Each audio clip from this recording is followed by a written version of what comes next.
Dear colleagues, thank you for coming and thank you for our online audience. We continue our working day. The topic of our press briefing is the USA will provide a grant to Ukrainian students for education in top 50 American business schools. Our speakers are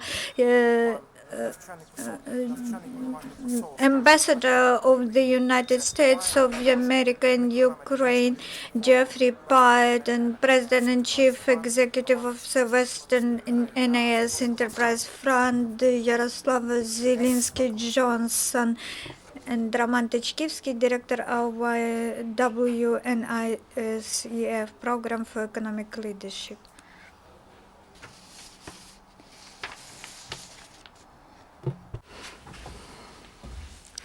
Thank you very much. The Western NAS Enterprise Fund was established and funded by the United States government and has been in Ukraine and Moldova for over 20 years.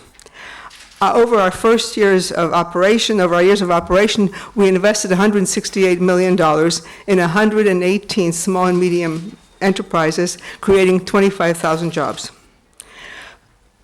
Our investment period ended after 15 years, and then we proceeded to liquidate our assets. Earlier this year, with the approval of USAID, we embarked on our legacy programs, setting aside $30 million of our earnings for technical assistance to the Ukrainian government and for charitable activities. We have 4 current legacy programs. Our export promotion program works closely with the Ukrainian government to develop a strategy and find new markets for Ukrainian products. Our economic leadership program focuses on training the next generation of Ukrainian leaders through training programs, scholarships, and establishing schools. Our local economic development program brings together private business and local government to solve local problems. And our social benefit program is focused on finding opportunities for the less advantaged people in Ukrainian society. During our investment activity, we learned that the Ukrainian businesses needed additional education to be able to operate on the international level. Thus, we provided special training in corporate governance, finance, and accounting to our portfolio companies, educating 5,000 business leaders. We drew on this experience when we were creating the Economic Leadership Initiative and our seed grant program, which provides scholarships for MBA studies in the United States, will enlarge the pool of business managers in Ukraine and Moldova. This year, we funded 5 such scholarships, and we have students at 4 American universities starting their first of 2-year programs. We have students at the University of Chicago, Duke University, University of California, Berkeley, and 2 students at the University of California in Los Angeles. We are pleased to announce that in 2016, we will continue to fund the SEED program, and we will offer scholarships to students that are admitted to one of the top 50 schools in America, and with a commitment that they return to Ukraine and Moldova and invest their talents in rebuilding both of these countries. We're delighted that the ambassador of the United States to Ukraine is here with us today, and I invite Ambassador Pyatt to say a few words. Thank you very much, Jaroslawa. It's, of course, a great pleasure for me to be here with you today, to be part of this event in support of the WNISEF activities and the Seed Grant Program. One of the things that I have come to believe firmly over my time in Ukraine is that this country's greatest asset is its human capital. The talent, energy, vision of Ukraine's young people is what makes me deeply optimistic about this country's future, its future in Europe.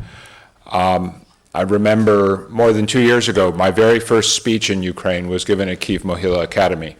One of the things that I talked about at that occasion, long before all these historic events began to unfold, was the importance of Ukraine further developing its global connectivity in the context of a knowledge-based global economy, increasingly characterized by fast-moving technology, fast-moving ideas, and the challenge of connecting to that was part of what Ukraine needed to do better at. Of course, the association agreement with Europe is part of that agenda for connectivity, but it's also a matter of building human capital that has the skill set to be successful in a globally connected economy, to understand how those connections can be leveraged to take advantage of all of Ukraine's resources. So that's what this program is about.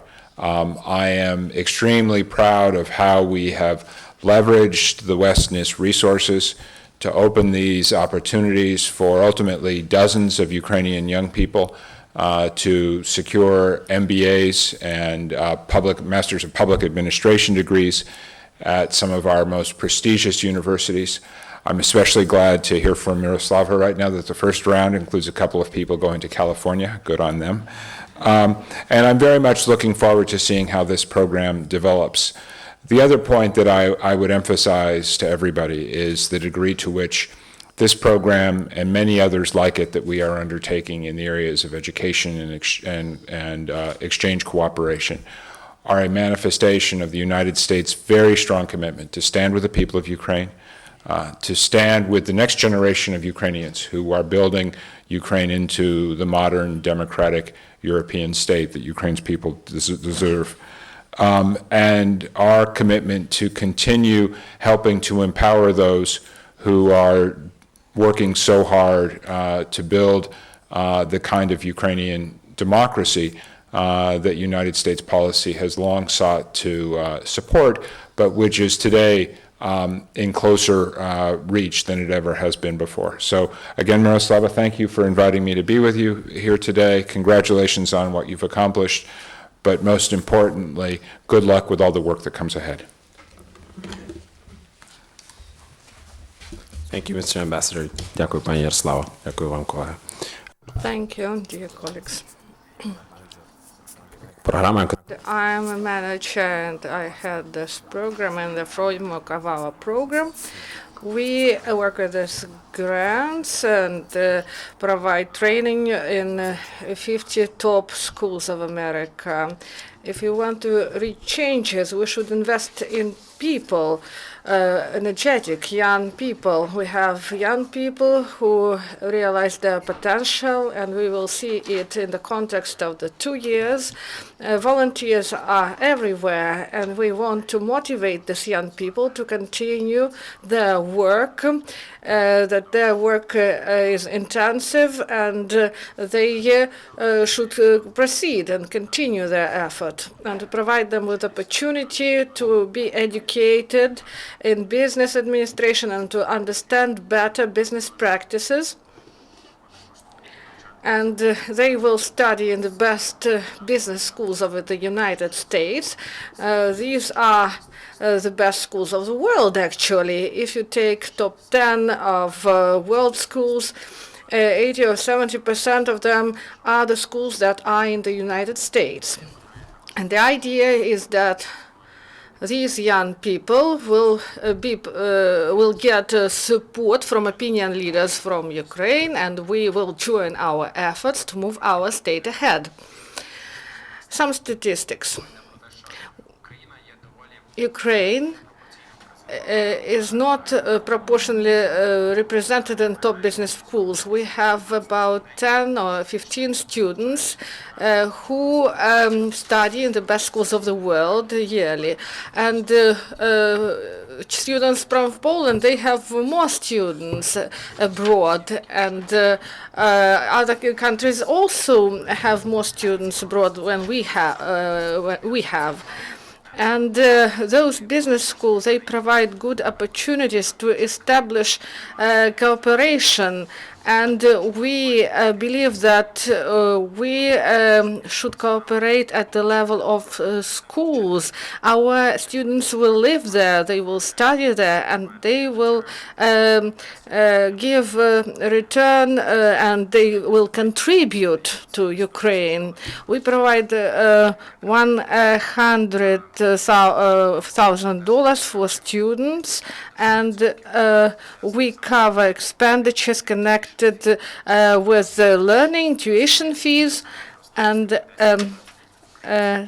10 or 15 Ukrainians in the top schools of the world, and we want them to be 40 students in 2017. And this is an investment from $4 or $5 million. This is a potential. After they got the MBA, their salaries will be bigger. They can open their own business, and we need this knowledge, this expertise to redirect our economy to those markets we dream about. Thank you, Roman. Thank you, Jaroslava. Thank you, Mr. Ambassador. And do you have some questions, please?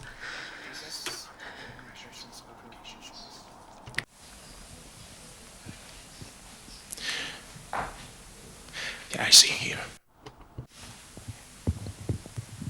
Yeah, Ms. Maria, Ukraine Crisis Media Center. I'd like to ask how actually the one may apply for this program if he wishes to receive this tuition fee. Thank you. So before you actually apply to us, you have to be admitted to one of the schools. So you do all your homework, you apply, you do the tests, and when you are admitted, when you have a letter of admission, you come to us and you say, I have been admitted to one of the schools that is that belongs to this top 50 list, and then we take 2 weeks in order to analyze your application and to give you the first response. That's why we also want to spread the message about the program to be sure that Ukrainians know the funds are available. As we say that nearly 80% of Ukrainians who have thought of doing MBA actually didn't do it because they were facing financial restrictions, and because of a lot of stereotypes that exist, Ukrainians don't even try to risk because they think finances are unavailable. We would love to say that there are money, just go and strive for your best, do it, and we'll be happy to support. Наступне питання. Ruslan Dinichenko, Voice of America. Looks too good to be true. Are there any strings attached to this offer? Can you tell?